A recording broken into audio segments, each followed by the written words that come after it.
اعوذ باللہ من الشیطان الرجیم بسم اللہ الرحمن الرحیم السلام علیکم ورحمۃ اللہ وبرکاتہ۔ دوستو، یہ وظیفہ جو بھی کرتا ہے مالا مال ہو جاتا ہے، آپ بھی کیجئے، آپ بھی کر کے دیکھیے۔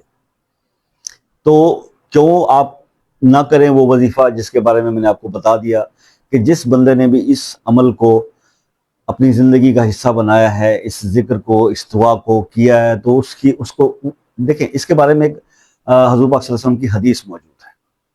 میں سب سے پہلے تو آپ کو یہ بتا دوں کہ یہ عمل ہے کیا۔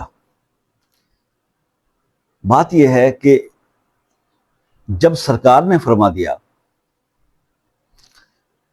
لا الہ الا اللہ وحدہ لا شریک لہ لہ الملک ولہ الحمد وہو علی کل شیء قدیر، کہ یہ وہ الفاظ ہیں کہ جس نے اس کو 100 مرتبہ پڑھ لیا تو اس کا عمل روئے زمین پر سب سے زیادہ شمار کیا جائے گا، صرف اس کے علاوہ جو کہ اس کو اس سے زیادہ پڑھ لے۔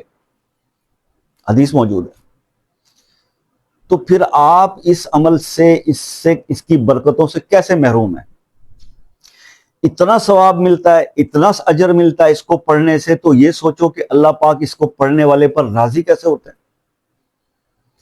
کیسے راضی ہوں گے اس کے اوپر، کتنی اس پر رحمتیں برسیں گی، کتنی نوازشات ہوں گی، کیسے وہ مالا مال نہیں ہوگا۔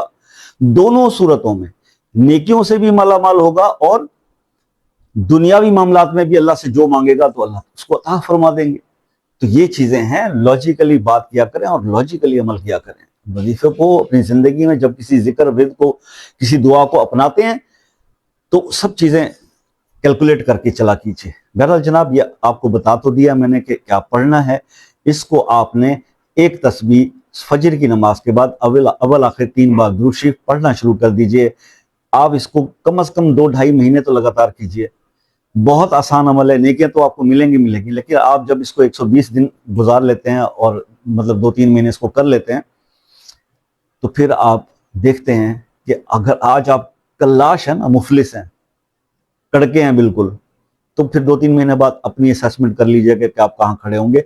غیر محسوس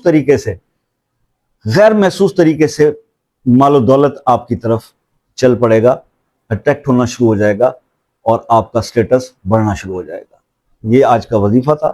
کچھ بھی چیز اگر میں بتانے سے رہ گیا ہوں تو آپ واٹس ایپ پر رابطہ کر سکتے ہیں، ادروائز اٹس اوکے۔ آخر میں جاتے ہوئے صرف ایک بات آپ سے اکثر کہا کرتا ہوں کہ جناب، دعاؤں میں یاد رکھا کیجیے، دعائیں لینے میں اور دعائیں دینے میں کبھی کنجوسی نہ کیا کیجیے۔ اللہ کو سخی پسند ہے۔ زندگی رہی تو نیکسٹ کسی ویڈیو میں ملاقات ہوگی، تب تک کے لیے اجازت، اللہ حافظ۔